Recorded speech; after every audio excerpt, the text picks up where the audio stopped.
Mother Russia, the Romanovs fell in 1917, and the Bolsheviks took control of Russia after the Russian Civil War. That was rough. Lenin turned Russia into the Soviet Union, and we became the first perfect, selfless communist society in the entire world. Just a refresher that communism is the best. You don't have to worry about owning your own property and goods. You lucky men get to give everything you own to the state. Isn't that great? And after our noble leader Lenin sadly passed in 1924, Stalin was elected to lead us in 1927. Wait, I'm sorry. Who is Stalin? Is that a type? Wait, Stalin? Stacy? Who? Stalin? Who's Stacy? Is that a disease? I think it's, wait, what? Stalin was the leader of the Soviet Union to 1953. He sent any political enemy to the gulags work camps. Under Stalin's rule, 20 to 50 million people were starved or killed. After Stalin's death in 1953, the USSR underwent a rigorous deStalinisation process, which for those of y'all who don't know what that is, it is the policy of eradicating the memory or influence of Joseph Stalin and Stalinism, especially after 1956. That was good. Hello! Welcome to Mother Russia's best news network. Big thanks to the state for sponsoring this program. Stay tuned for a deeper look at the Western attack that was prevented on May 1st, 1960. Then be ready for an exclusive interview with the one, the only, Fidel Castro on the events of the Cuban Missile mishap and what really happened. Then be ready to hear our leader's plan to spread communism to the rest of the world with the amazing Brezhnev Doctrine. It was May 1st, 1960. The U.S. sent a U-2 plane in a poor attempt at espionage. Poor attempt. The plane was shot down and found intact, with the CIA pilot still very much alive.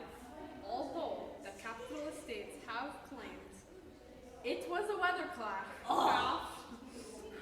We know the truth. We know the truth. Because of this betrayal, the meeting between President Dwight D. Eisenhower and the Soviet leader Nikita Khrushchev has been cancelled. Forever.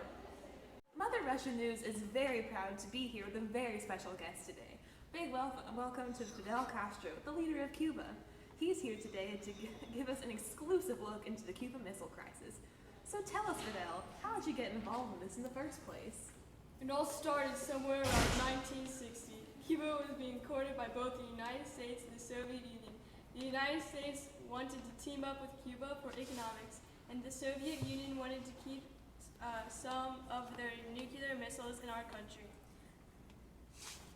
A fantastic idea, that Soviet Union, but it seems to me that you didn't take our wonderful missiles right away. What changed your mind?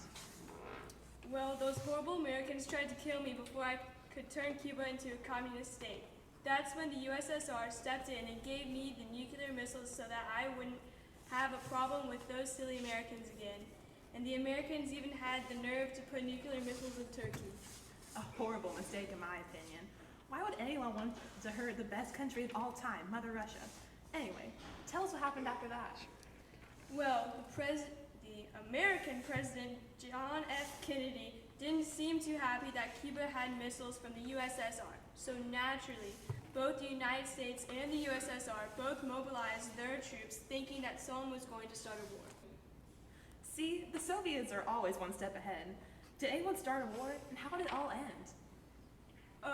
After a bunch of unnecessary stress, the Americans promised not to shoot the Soviet Union and to take their missiles out of Turkey, as long as the Soviets took their missiles out of Cuba and didn't start a war with the United States. The Soviets agreed, and everyone finally calmed down.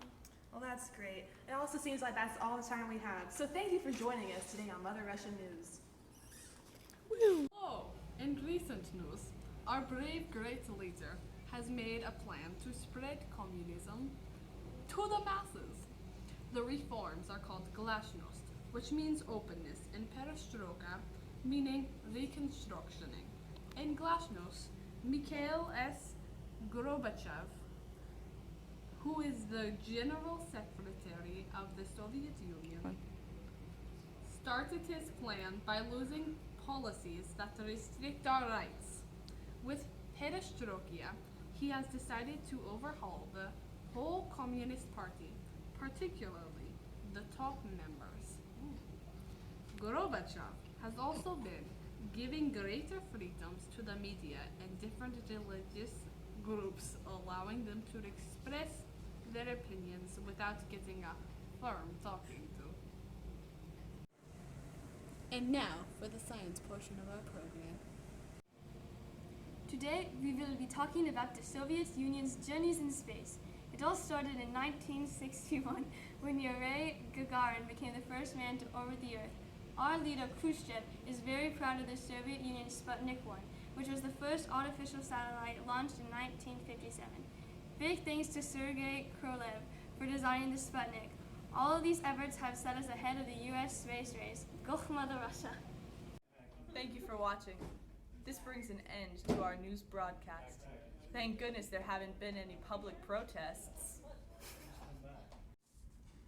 Okay, now we are in the streets of Mother Russia. We are going to ask its happy citizens how life has been ever since communism came into power. Hello, ma'am. How is life in communist Russia?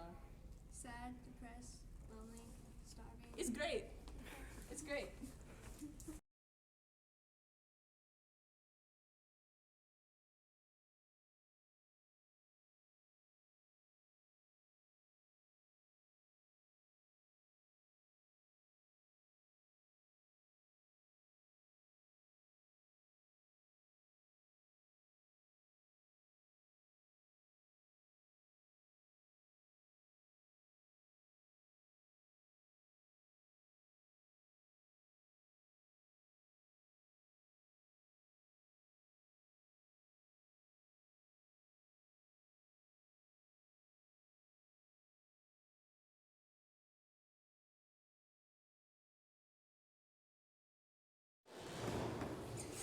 Hello! In recent news, You got it. You got it. You got it, Chauncey. Vladimir, come on. You got it, Vlad. What's your first name, Vlad? Vladimir. Svetlana, you got it, Svetlana. No! Let's start! Yeah, shouldn't we? Why are we American?